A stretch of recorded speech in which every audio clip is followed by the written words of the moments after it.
Taste లో good, సిటీలో street food, నగర వాసులను ఉవ్విళ్లూరిస్తున్న వీధి తినుబండారాలు. పూర్తి వివరాలకు చదవండి రేపటి సాక్షి దినపత్రిక. Let me interrupt you. ఒక్కసారి వెంకటేష్ దగ్గరికి వెళ్దాం, ఢిల్లీకి. వెంకటేష్, చెప్పండి, ఒక స్వతంత్ర దర్యాప్తు సంస్థ దగ్గరికి వెళ్దామా అంటూ కోర్టు లాయర్ని ప్రశ్నించినట్టుగా కూడా లేటెస్ట్ అప్డేట్గా చూస్తున్నాం మీ దగ్గర నుంచి. ఏంటి దాని పూర్వప్లాన్?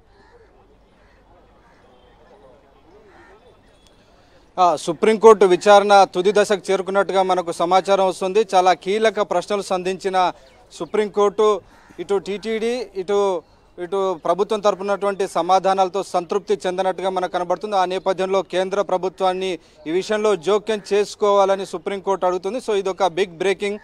సుప్రీంకోర్టు ఈరోజు ఏదైతే వైఎస్ఆర్ కాంగ్రెస్ పార్టీ ఎంపీ వైవి సుబ్బారెడ్డి, సుబ్రహ్మణ్య స్వామి ఏదైతే అడుగుతున్నారో రాష్ట్ర ప్రభుత్వం కాకుండా కేంద్ర ప్రభుత్వ సంస్థ కానీ సుప్రీంకోర్టు పర్యవేక్షణలో ఒక దర్యాప్తు జరగాలని కోరుకున్నారు. సో దానికి సంబంధించినటువంటి దిశగా సుప్రీంకోర్టు ఆలోచిస్తున్నట్టుగా సమాచారం వస్తుంది.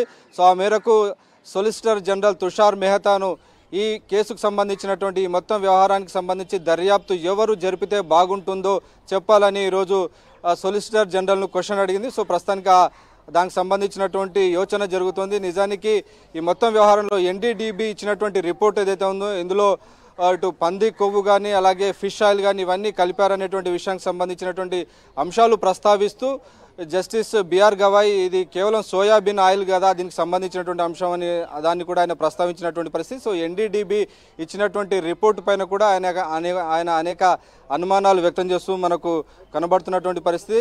నిజానికి పంది కొవ్వుకు సంబంధించినటువంటి ఎలాంటి ఆనవాళ్ళు ఎలాంటి స్పెసిఫిక్ మెటీరియల్స్ ఉన్నాయా మీ దగ్గర అని క్వశ్చన్ చేస్తున్నటువంటి పరిస్థితి.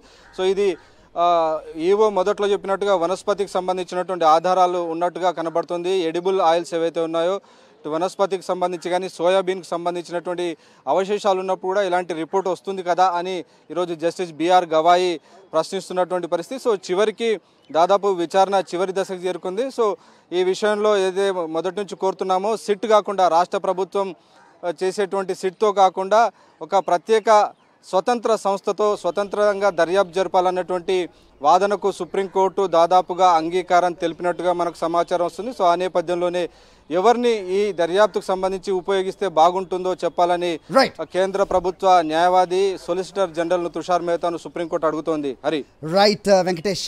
Yes, so master assistant output editor Eshwar దగ్గరికి వెళ్దాం. ఈశ్వర్,